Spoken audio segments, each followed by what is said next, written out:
मेरे बच्चे, जिसने तुम्हारे साथ बुरा किया, तुम्हारे साथ अन्याय किया, तुम्हें कष्ट दिया, उसने तुम्हारे साथ साथ बहुतों का अपमान किया है, बहुतों के साथ अन्याय किया है, बहुतों के साथ छल किया है। क्योंकि उसका व्यवहार ही ऐसा है। वो इंसान कभी किसी का अच्छा नहीं सोच सकता। उसके दिल में तुम्हारे लिए बहुत नफरत है, बहुत जलन है। वो तुम्हें कभी आगे बढ़ता हुआ नहीं देखना चाहता है। और इसके लिए उसने तुम्हारे साथ क्या क्या नहीं किया। पहले तो वो तुम्हारे सामने एक बहुत अच्छा और बहुत सज्जन इंसान बन के आया। जब उसने तुम्हारा यकीन जीत लिया, तब उसने धीरे धीरे तुम्हारे पीठ पे वार करना शुरू किया और धीरे धीरे कर कर उसने सब कुछ छीनना शुरू किया।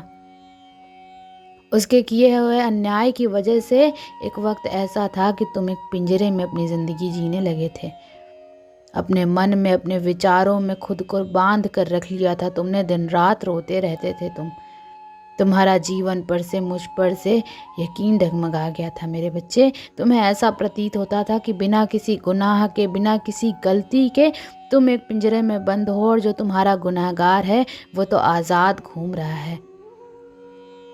वो तुम्हें प्रताड़ित करके, तुम्हें पीड़ा देके, सबसे हंस के बातें करता था, बाहर जाता था, अपनी ज़िंदगी जीता था और तुम एक कमरे में अपनी यादों में, उस पीड़ा में रोते रहते थे, घुटते रहते थे।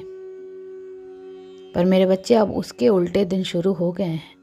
अब उसकी बर्बादी शुरू हो गई है। उसके कर्मों का फल उसे मिलने लगा है।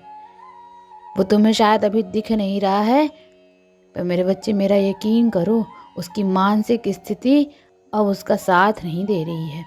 वो दिमाग से बहुत विचलित रहने लगा है। अब उसके कर्मों का फल उसके सामने आ रहा है और अब उसके बुरे कर्म उसकी आंखों के सामने घूम रहे हैं। जिस पिंजड़े में एक वक्त पे उसने तुम्हें बंद कर दिया था, अब वो पिंजड़ा उसके इर्द गिर्द उसे घेर रहा है। अब उसके दिमाग में चल रहे विचार उसको अंदर ही अंदर खाए जा रहे हैं। पर वो इतना घमंडी है, उसके अंदर इतना अहम है कि वो आज भी तुमसे माफ़ी नहीं मांग रहा है। और इसीलिए शायद तुम्हें लग रहा है कि उसको सबक नहीं मिला। उसको सबक मिल रहा है मेरे बच्चे। उसके रिश्ते टूटते जा रहे हैं। जिन लोगों के लिए वो तुम्हें रोता हुआ छोड़ के जा रहा था, वो लोग उसके सगे नहीं हैं। वो अब उसको समझ में आ रहा है। उसको ये समझ में आ गया है, तुम उसके घर की वो नींव थे, जिस नींव के हटने से उसका पूरा घर गिर सकता है। और उसका घर गिर रहा है मेरे बच्चे। जैसे एक वक्त पे तुम्हारा स्वास्थ्य खराब हुआ था उसके धोखे की वजह से, उसके किए हुए छल की वजह से, वैसे ही आज उसका स्वास्थ्य भी खराब हो रहा है। और उसे अब कुछ समझ में नहीं आ रहा है कि वो जाए तो जाए कहाँ, किससे गुहार करे, किससे विनती करे। क्योंकि तो उसने तो सबके साथ इतना बुरा किया है कि अब उसकी कोई सहायता नहीं करेगा। तुमने बहुत न्याय की गुहार लगाई। तुम अकेले बैठे बैठे बहुत रोते थे। तुम प्रतिदिन बस यही सोचते थे कि कब तुम्हारे साथ न्याय होगा। मेरे बच्चे, तो देखो तुम्हारे साथ न्याय हो रहा है। और उसके अंदर ये घमंड था कि उसके किए हुए पापों को कोई नहीं देख रहा है। वो ये भूल गया था कि मैं देख रही हूँ और मैं उसके कर्मों का फल उसे ज़रूर दूंगी।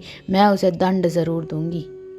मैं तो बस तुम्हें उड़ना सिखा रही थी। वो व्यक्ति जो तुम्हें धक्का दे रहा था और सोच रहा था तुम मर जाओगे, मैं तो तुम्हें ये सिखा रही थी कि तुम्हारे अंदर वो ताकत है। तुम अकेले उड़ सकते हो, अकेले लड़ सकते हो, अकेले दहाड़ सकते हो, अकेले ही ये पूरी जंग जीत सकते हो तुम।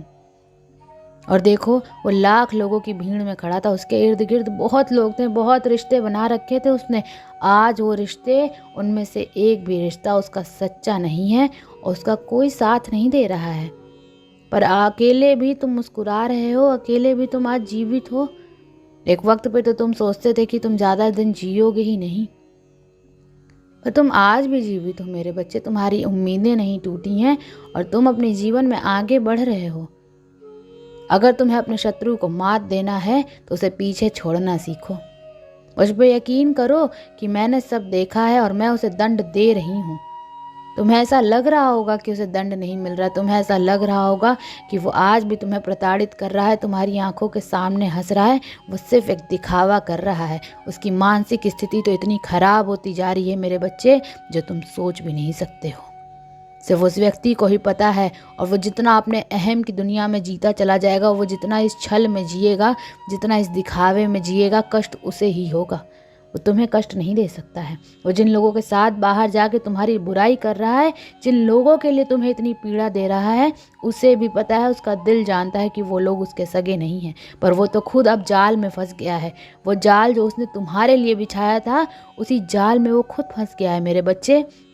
और वो लोग जिनके लिए वो तुम्हें छोड़ के गया था, अब वो उसका इस्तेमाल कर रहे हैं, और वो इतना बुरी तरीके से उस जाल में फंसता चला गया है कि अब उससे बाहर निकलने का रास्ता उसे समझ में नहीं आ रहा है। और यही कारण है कि उसकी मानसिक स्थिति खराब होती जा रही है। उसे ऐसा लगता है ना कि वो तुमसे माफ़ी मांग लेगा तो तुम माफ़ कर दोगे मेरे बच्चे, तुम्हारी माता उसे कभी माफ़ नहीं करेंगी। तुम ये सोचना छोड़ दो कि उसे क्या दंड मिलेगा। तुम्हारी आंखों के सामने ही उसे दंड मिलेगा, और तुम अपनी आंखों के सामने ही उसे उस पिंजरे में बंद देखोगे जिस पिंजरे में उसने तुम्हें एक वक्त पे बंद किया था। तो अपनी माता पे यकीन रखो। अब बहुत सह लिया तुमने, अब तुम्हें आगे अपने भविष्य में सहने की ज़रूरत नहीं है, किसी की भी बात सुनने की ज़रूरत नहीं है। ओम नमः शिवाय।